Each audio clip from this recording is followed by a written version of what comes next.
School ബസ്സിൽ കുട്ടി ശ്വാസം മുട്ടി മരിച്ച സംഭവത്തെ തുടർന്ന് അൽവുറൂദ് അക്കാദമി പ്രൈവറ്റ് സ്കൂൾ അടച്ചുപൂട്ടാൻ ഉത്തരവിട്ടതായി ദ നാഷണൽ ഇംഗ്ലീഷ് പത്രം റിപ്പോർട്ട് ചെയ്തു. 2015 ആഗസ്റ്റോടെ സ്കൂളിന്റെ ലൈസൻസ് റദ്ദാക്കും.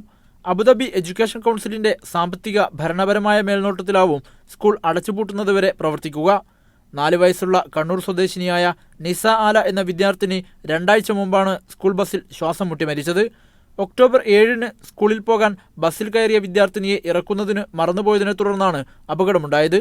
ലൈസൻസ് റദ്ദാക്കുന്നതുവരെ അബുദാബി എഡ്യൂക്കേഷൻ കൗൺസിലിനോടും എഡ്യൂക്കേഷൻ കൗൺസിൽ നിർദ്ദേശിക്കുന്ന ഏജൻസിയോടും വ്യക്തികളോടും സ്കൂൾ അധികൃതർ സഹകരിക്കണമെന്നും പൂട്ടൽ നോട്ടീസിൽ നിർദ്ദേശിക്കുന്നുണ്ട്.